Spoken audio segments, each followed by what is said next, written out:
I'm very grateful for your long-standing support, and I'm very happy to be back home in Maryland.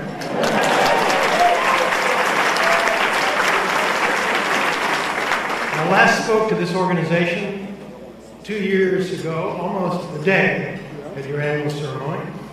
That was a very busy time in my life, to say the least. I had left Baltimore for Washington less than 3 weeks before. My days were filled with 12 hours of back-to-back meetings, and my nights were occupied with briefing books and other urgent matters. At the time that I had accepted your 2017 dinner invitation, I was still serving as United States Attorney while going through the Deputy Attorney General confirmation process and while helping to assemble the political team to run the Department of Justice along with Attorney General Jeff Sessions. I had very little time to focus on the dinner. Now, my previous meetings with the GBC involved discussions with about a dozen people in your headquarters office on Calvert Street.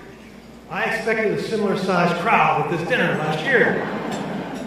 There was a lot going on at the Department of Justice, but the GBC was a very important supporter of my office, now Rob Hur's U.S. Attorney's Office here in Baltimore, a very important supporter of our successful efforts to reduce violent crime. And I think it's important to emphasize that we know that we succeeded in reducing violent crime, and we know that we can do it again if we restore that federal, state, and local coordination that was in place for so many years under the leadership of, among others, Greg Bernstein, who was here tonight.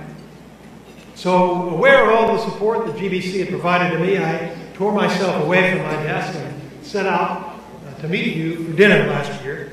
Other things were on my mind as we traveled up I-95 from Washington that evening.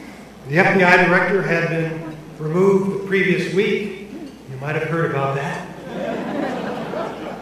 And I recall that as I drove up 95, I took several phone calls to discuss potential candidates to replace him in that job. When we were about a half an hour from Baltimore, my chief of staff asked me, "Do you know how many people are going to be there tonight?" And I did not. He said, "There are going to be 1,000 people." And I said, "That's a lot more than I thought." He followed up with another question. "Did you know they're going to give you an award?" And I said, "In that case, I better prepare some remarks. We don't have much time." And then my chief of staff said, "The award is for courage in public service." And I said, "You have got to be kidding me." It was an awkward time for me to accept such an award.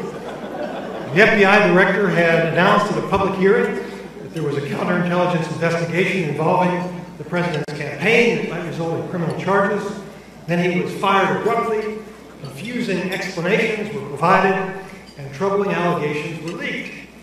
As a result, critics were arguing that the FBI director's removal was part of an effort to derail the investigation of Russian efforts to influence the 2016 election. I was responsible for that investigation. I was overseeing it. I knew from my briefings with the agents and prosecutors that it was a very important investigation. If it was not done correctly, there would always be lingering doubts about the scope of Russian efforts and about the extent of American involvement. I would never have allowed anyone to interfere with that investigation. I had been in the Department of Justice for over a quarter century. Although I was relatively new to the job, I knew how to manage criminal investigations. The special counsel's report states that the President's counsel advised me on Monday afternoon that the President had decided to remove the director. It was news to me. Nobody said that the removal was intended to influence the course of the investigation. Later on Monday, the President showed me a letter detailing his reasons. Then he told me to deliver a memorandum to the Attorney General with my concerns about the director's conduct the following morning. He did not tell me what reasons to put in my memo. Now, the special counsel's report states the President asked me to mention in my memo that the FBI director had told him that he was not under investigation, the same language that ultimately appeared in the President's public letter. I didn't include it in my memo because, number one, I had no personal knowledge of what the director had said to the president. And number two, in any event, it was not relevant to my memo. It's important for you to know that I did not dislike the FBI director. On the contrary, at the time I admired him personally, and I appreciated many of his accomplishments at the FBI. And I would be the last one to condemn anyone for a judgment call. These jobs are difficult. They require choices that invite criticism. But while there are many issues in our line of work in which a range of decisions may be reasonable, there are bright lines that should not be crossed.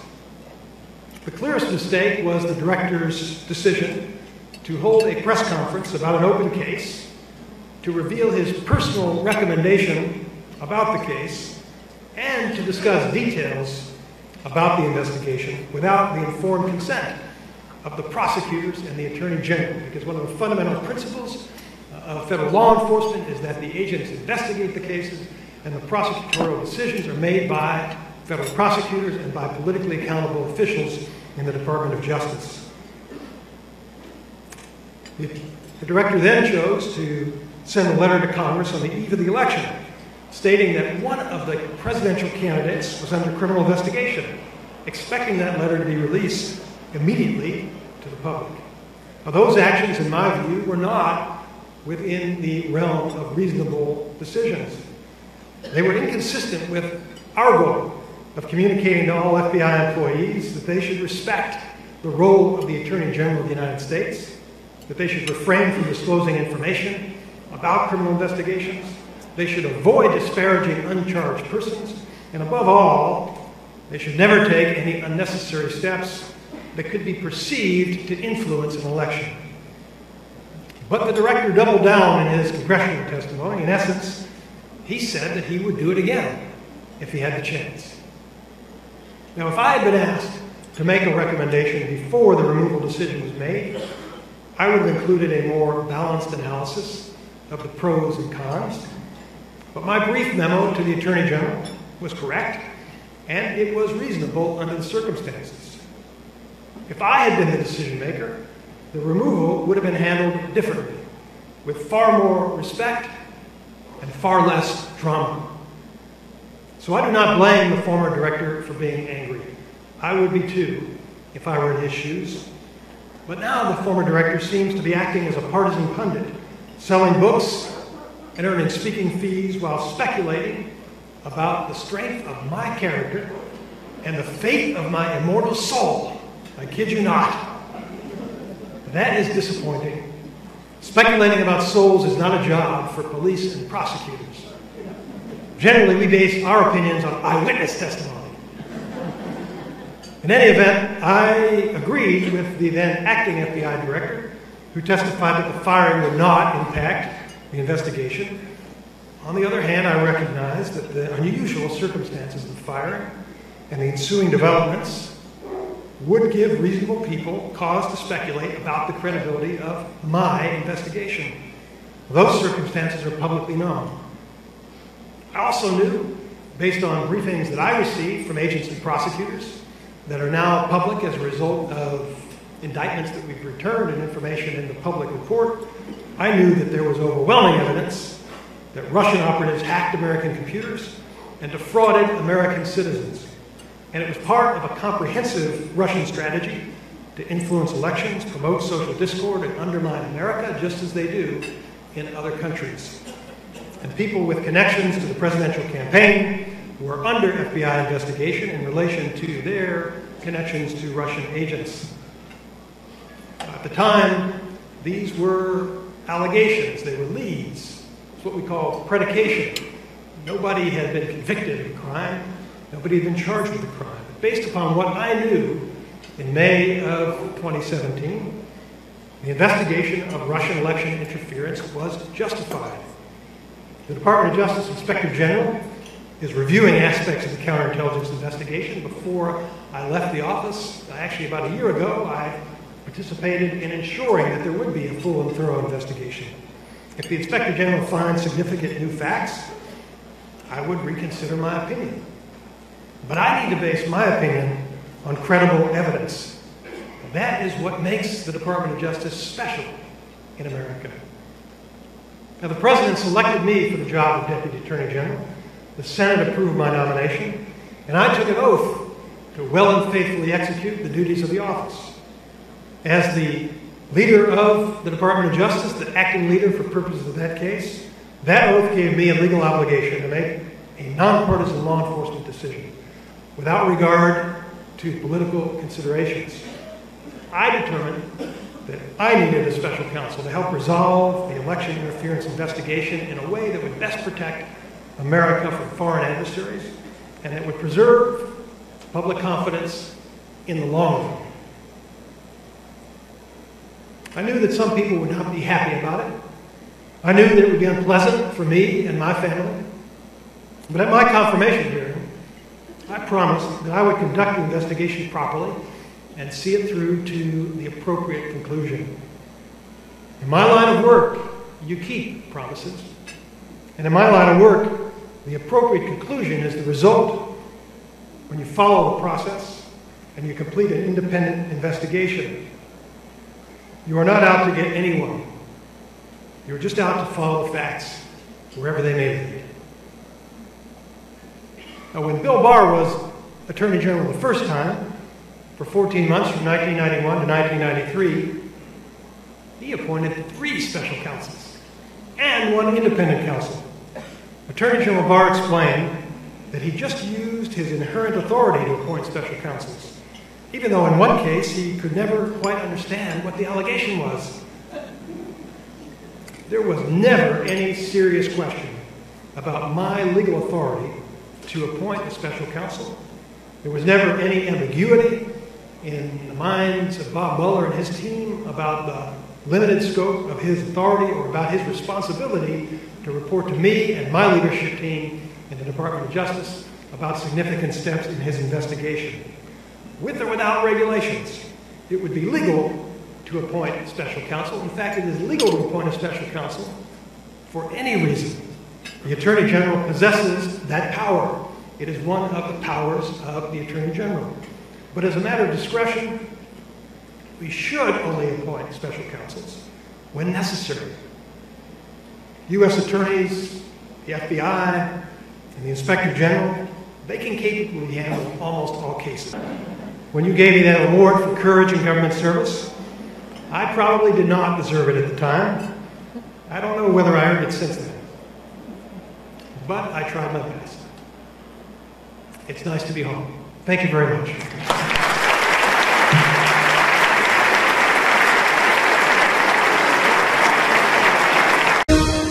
Well, there's a kind of a calming feeling I always tell folks when I think of the Holocaust and the tragedy of the Holocaust and the fact that it was my ancestors, Palestinians, who lost their land and some lost their lives, their livelihood, their human dignity, their existence in many ways have been wiped out, and some people's passport. I mean, just all of it was in the name of trying to create a safe haven for Jews.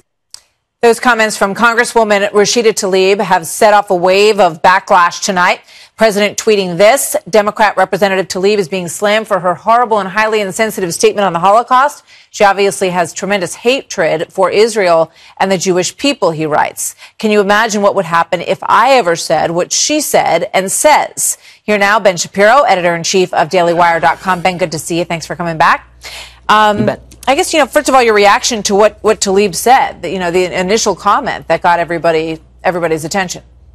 So there's the stuff that she said that's anti-Semitic, and then there's the stuff that she said that is not anti-Semitic. The stuff that she said that's not anti-Semitic is the stuff where she actually laments the Holocaust, and so people are getting that wrong. Right. The stuff that she said that is actually anti-Semitic is the part where she talks about effectively Israel being created post-Holocaust as a sop to the Jews, that is historically inaccurate and wipes away the entire Jewish history of the land, which is 3,000 years old. The Balfour Declaration, signed in 1917, already started establishing a Jewish Israel. And then she creates this utterly fictional account where Palestinian Arabs were welcoming Jews into the British Palestine. That, of course, is not only untrue, it is the precise reverse of history. The leader of the Palestinian Arabs at the time, the Grand Mufti of Jerusalem, Haj Amin al-Husseini, he was an ally of Hitler. He was calling for the final solution to be implemented in the Middle East. He was stumping for genocide against the Jews throughout his entire career. Palestinian Arab resistance to Jews living in British Palestine ended with the British actually refusing Jewish refugees from Europe in the midst of the Holocaust. So she is rewriting history to anti-Semitic effect here.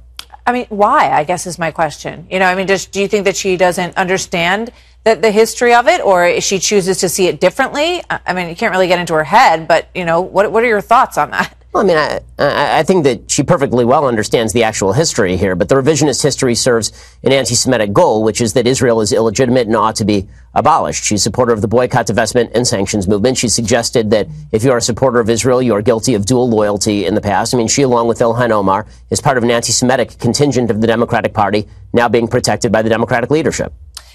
She claims that she's being attacked unfairly, and that, as you point out, she did go on to talk about the horrors of the Holocaust, the tragedy and the horrific persecution of Jews across the world at that time. But then she goes on to talk about a one-state solution, and she basically says this, we could put it up on the screen. She said it has to be done in a way that values around equality and around the fact that you shouldn't oppress others so that you can feel free and safe. Why can't we all be free and safe together, Palestinians and Jews in Jerusalem and in Israel?